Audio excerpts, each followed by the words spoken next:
Alright, back here on Gary's Ranchero, and we're chasing the electrical for the AC.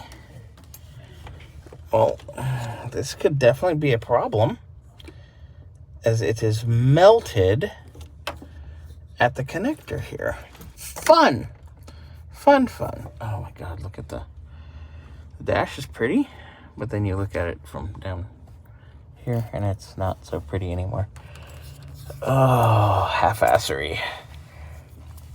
Finding others half-ass work. So I'm going to check this with the multimeter, see if we have power on this side, which I'm assuming we do, which is why we had AC and then we didn't.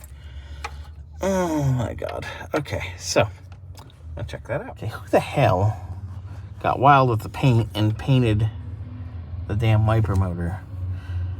Like, seriously? Who does this shit?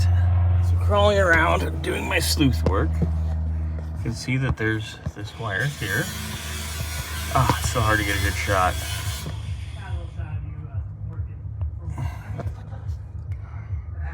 A fuse is blown.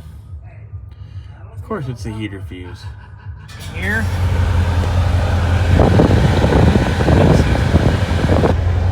All that's working now. Blown fuse. And it's tapped off of the fan for the heater. Which is fine. HVAC. Cool, great. Not an issue. Here's our big problem.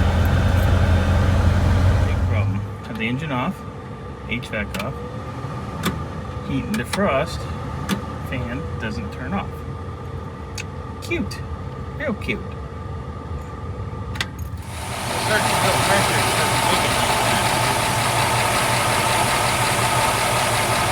I'm sure once you drive it, it'll come down. Right now the pressure's still engaged.